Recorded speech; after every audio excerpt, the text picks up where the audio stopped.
Firearms expert reacts to Counter-Strike franchise guns. We already watched a guy react to Counter-Strike knives, and it was interesting to see what he has to say. Let's see about the guns.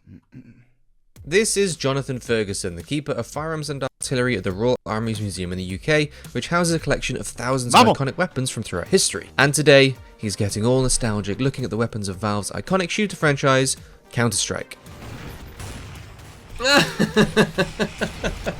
Wow, the ultimate tribute, getting sprayed on the wall in a Counter-Strike game. If there are any other games, guns, and mechanics that you guys want to see Jonathan break down, let us know in the comment section below. Make sure to subscribe for more videos just like this, and if you'd like to help out the Royal Army's Museum... Is this from the same channel? The last guy that we watched, he was actually using our skin server, bro. Whoever recorded the stuff, he was actually on our server recording that footage. Continue to support Jonathan's work. Check out the links in the description of this video. Right, over to Jonathan. Let's go. That's accurate, no? Code, there's an eagle. Juan Deeg. Pause there. Ah, the deagle. Nature's beautiful deagle. Correct me if I'm wrong, comment section, but I'm pretty sure that's where the contraction deagle originated. I have got one here. So this is, of course, absolutely iconic. Bro, it's a software, by the way. That's so big. Iconic by the time Counter-Strike was conceived of as... But! L-skin, though. That's the default. Come on, man. The ultimate action movie. At least some stickers, Counter-Strike did quite a good job for the time, the original graphics, at representing that. All the angles on it are a little bit rounded off. I don't know if they were showing off how many polygons they had, but the Desert Eagle, the real one, is famously extremely angular, and for me, the model in the game is quite rounded. There's also a symptom of something that I think we'll see certainly throughout all the original Counter-Strike guns, which is that as soon as you hit reload, the slide magically locks itself open. Of course, there's no reason why that would happen, and that's just a shortcut in the reload animation, where it's cutting straight to the slide lock reload, as we would call it. Who cares? I remember I played a lot of Counter-Strike beta back in the day. Probably one of the few games where I did use the Desert Eagle by choice. Oh. That's 1-to-1. The RVP, AWP, that exists in RL, no? This is like some sort of reminiscence therapy for me. It's that long ago that I played Counter-Strike. So the Arctic Warfare, the Accuracy International, bolt-action sniper rifle. I think this is meant to be the Magnum, so 300 Win Mag or 338. Arctic Warfare? Is that what RVP stands for? I never knew. The glaring thing here, which we'll see with a lot of other models, I'm sure, is the left-handed arrangement. Now, a very helpful viewer contacted me after a previous video that we did on Bad Company 2, where I commented on the left-hand ejection of the guns in that game and how that used to annoy me. I had completely forgotten that in, well, all versions of Counter-Strike, the guns are, if you have them right-handed, they're mirrored. And I wasn't even aware that this was the issue. I just thought, oh, for some reason they've modelled everything on the left-hand side. It must be so you can see the cartridge cases flying. And well, I'm not so sure about that theory now, because it turns out the developer, the original developer of Counter-Strike, was left-handed and modelled everything in the game to be shown left-handed, and therefore with the ejection port and Gabe Newell is left-handed? Damn. Okay, bro. I didn't know this stuff. The bolt handle and all of that on the right-hand side where it should be. But because most players are right-handed, the game would be set up with the gun modelled on the right side. But to do that, they had to flip the image. So you end up with all your guns the wrong way round. Yeah, so a fascinating bit of video game history there. That's so cool. Thank you, Jan, for messaging me about that. What the hell is that? What the hell is that? Is that the MP9?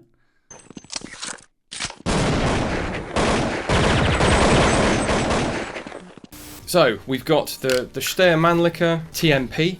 I'm not sure the suppressor's modelled very well. It's a bit small and seems sort of stuck on the end. The real TMP has this very large barrel jacket, which is then threaded on the outside for a suppressor. He has everything. It's not a bad model for the era, I suppose. It's a little bit blocky, of course. The rate of fire seems about right. The really weird thing, of course, is the report. This thing sounds like some sort of ray gun. Sounds so nice. It is almost literally going pew pew pew. I've not been paying attention, but I think our capacities are a little bit off. I know from having played a lot of the early game and some of the history I've read that this was a classic for game balancing. So if you see like an 18 round capacity where it should be 20 or even less, it's because they started out with a full mag and they've just removed rounds to make it have the reload animation kick in sooner and balance what would otherwise be an overpowered gun. Headshot. So I'm not sure I remember, or didn't remember this being in the game until I saw the gameplay clip, and it all, or some of it at least, flooded back to me. And so I've looked at this many times over the years in our collection and not made the connection that this was a Counter-Strike gun, so that's quite nice. It's a 22-inch barrel, so relatively short for a long-range rifle, and that's because this was a concept. It's a bit debatable today as to whether this still has a niche, but these are still made as far as I know, and there are one or two others out there. An unusual looking rifle, which is probably why it was selected for the game. We're looking at a 10 round capacity in the game. Well, this mag's 5 rounds, but there is a 10 round extended mag available. Okay. I think the game model does depict that with all of about 3 polygons. Something that the game No front. cannot depict is the funky built-in bipod. So the front bit of the handguard pivots down to give you a quick deploy bipod that doesn't get in the way, doesn't add any extra weight. A really neat idea. And of course, like so many Counter-Strike guns, it is in fact mirrored the wrong way round. I'll try not to harp on that too much because we know the reasons why now. Ooh, ah! Oh my god! Jesus! Now this pistol I do fondly remember from OG Counter-Strike days. I don't think I ever played Source, which I think is the version we're watching here, but a lot of stuff carried over, including the 92Gs I think they are in the game. Now the dual wield thing, of course, that needs to be dealt with. It's not something that I think Akimbo, Bruder. You already know. you would ever do, unless, I don't know, some sort of emergency situation where you're on your own in very tight quarters and you happen to have two pistols and you've got one chance to put as much fire as you can on the enemy. You might fire away with two pistols. So it can be done, and if you are somewhat ambidextrous, well, if you're not, you can't do it. But if you are, you have a chance. So no, my preference in gaming generally is I'll try a bit of dual wield just for the fun of it, but I'll typically revert to just using one at a time. Ja, 1-to-1, no? Da oben. We nailed that. Was? What's funny? Oh dear. Pause there. Wow, the ultimate tribute. Getting sprayed on the wall in a Counter-Strike game. The depictions of the UMP, this one included, maybe I'm reading into it, but it looks like there are bright marks on the side of the receiver, like the receiver's made of some sort of metal. Now, the UMP is extremely lightweight, relies a great deal on glass reinforced polymer, just like a Glock frame, but it's throughout the gun. With these relatively early graphics, I don't think we ever really get the sense of it being a different material than the other guns. Maybe it's more of a limitation in graphics than a mistake, but that's just my impression. Gameplay terms, a harder hitting, slower firing submachine gun offers a bit of variety, so it does fit.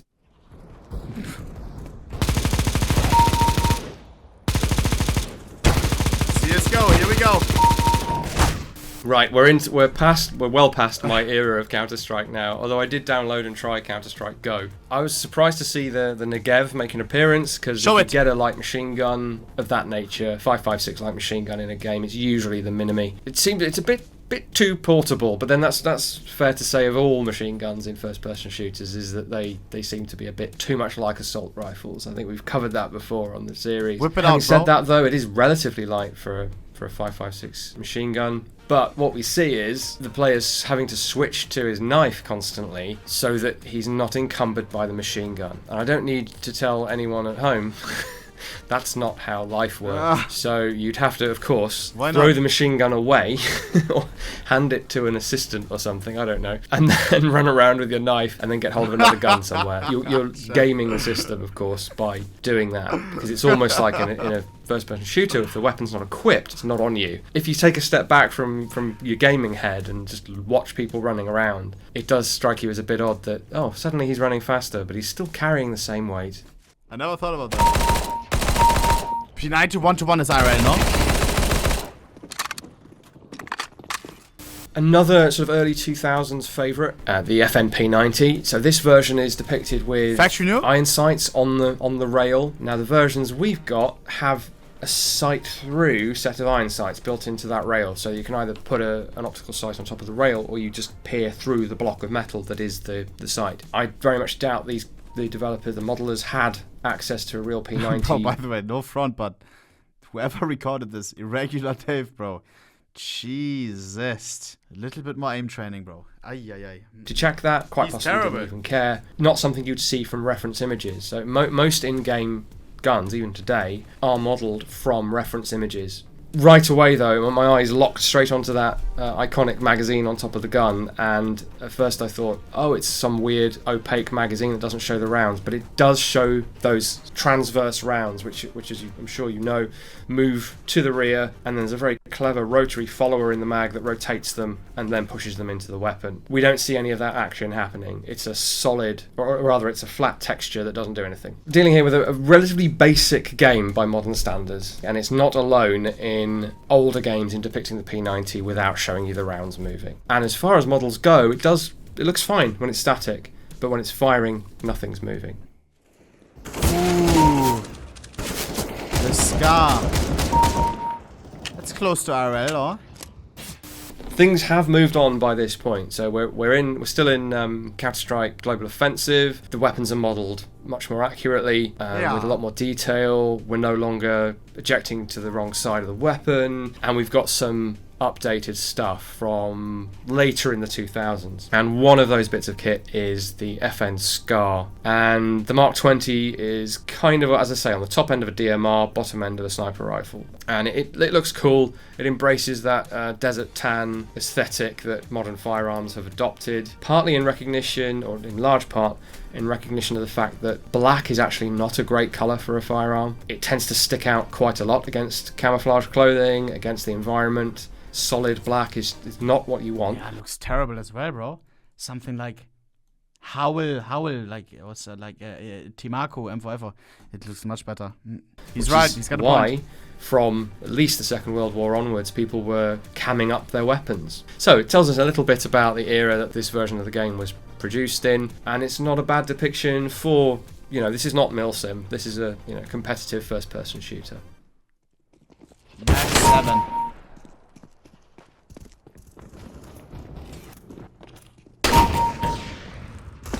And my first thought there is that was a hell of a long-range shot. A, for a video game shotgun, because they're notoriously short-ranged, with a massive amount of scatter. And B, that's a hell of a shot for a weapon with no stock, with a very short barrel. So it's kind of from the sort of real-world perspective, you would struggle to achieve that. And even from the video game perspective, you wouldn't expect to be able to achieve that. So that one took me by surprise. It's the Mag 7, which is just a really wacky pistol shotgun, effectively, from South Africa. So the thing about these sort of South African funnies, as you might call them, is, and it's absolute ingenious design that's gone into a lot of them, but a lot of them are of questionable utility outside of, I suspect, what most of them are designed for, which is defense of property. So lots of firepower at close range. You hopefully won't need it, but if you do, there's a lot of firepower on hand. So they don't really lend themselves to military or even police adoption, and this one certainly didn't. Show him the glizzy. The Glock. Oh, this is like some sort of haunting, some sort of ghost from my past. I remember as a student lurking the forums for Counter-Strike and seeing a new animation for the M4, and the player character yanks on the forward assist to chamber a round, and instantly I was on there with a comment saying that's not correct, and I had convinced myself that they had fixed that. But in whatever version of the original game this is, they haven't. Wow, I didn't think I'd see that again. So, to be clear, it's the bit at the back that looks like a bar behind the carrying handle is what you're supposed to pull on to cock an AR-15. Yeah, what the hell? What is he pulling? M16, M4. Why am I talking about it? Well, I can show you. So the way the gun's supposed to work, now bearing in mind everything's on the wrong side because we're back to left-handed but flipped, and you're supposed to pull on this to cock the weapon. What you're not Shoot it. But outside, in safety, of course. With the helmet on. supposed to do is pull on this, because it doesn't do anything. What this is a forward assist, which assists the bolt forward. That's why it's called that.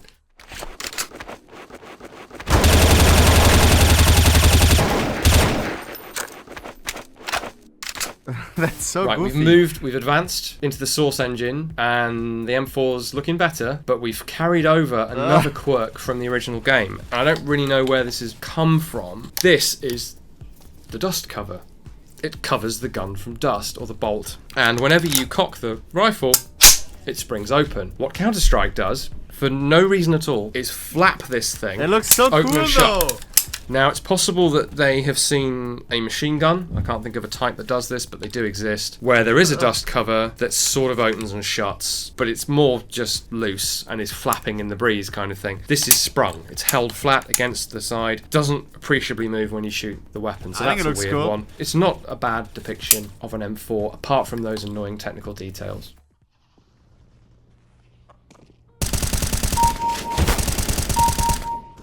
CSGO, 1-1, huh? Right, another slight frustration.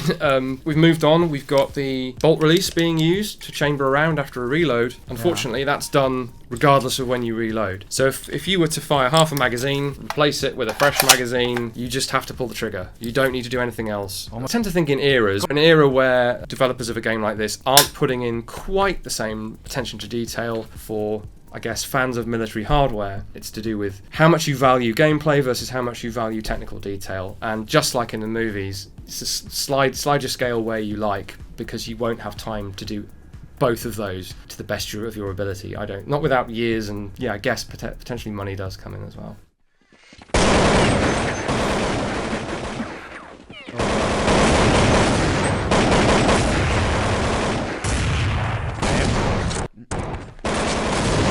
That's a really interesting bit of evolution there. First, the original Counter-Strike model, very low poly, no real moving parts. Here's one I prepared earlier. So we're talking, of course, about the Kalashnikov assault rifle. The dust cover / selector here on that model is literally just a flat part of the... I used to have AK full metal soft air, bro. My best friend always had like soft airs, and then we just like were walking around or whatever. And I bought, because we were doing like some soft air fights as well here and there, you know. I bought a full metal AK, and I was like, hell yeah. Bro, it was so heavy, man. They always had like the plastic Lizzies. It was the same jewel or whatever you call it. Like it hurt the most. It hurt the same. And I had around this 10 kg or like, whatever, however much it was, across like the forest, bro. It was so exhausting, man. Worst decision. Don't buy, bro. Jeez, I should have just bought a plastic pistol. Texture. It was so annoying, man. Way lower detail, and it's it was so heavy.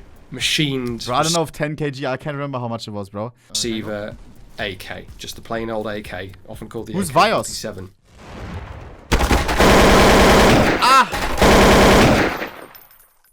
In contrast to that super simple early model, the source version, although it's still on the wrong side, we now have that moving safety selector.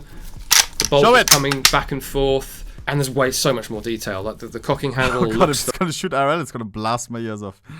The right shape. The contour of the bolt is there. The first model had this weird, like square cocking handle, like they just slapped a couple of polygons on there and forgot to change their so shape. good, Not man. mocking it. It looks very so early good. and kind of grassroots developed game. So that's not a criticism. Damn. It's just a reflection of the period it was made in. So as is usually the case, the capabilities of the weapon aren't badly done, so that the rate of fire is about right. The sound is okay for the period. I'm noticing some fairly pronounced recoil, obviously with the crosshairs that diverge to indicate likely dispersion, and you get muzzle climb. That's pretty fair. This is an amazing piece of industrial design, among other things, but the considerable mass of the bolt carrier and the big long piston that lives in here, and the to some extent, the Imagine, bro.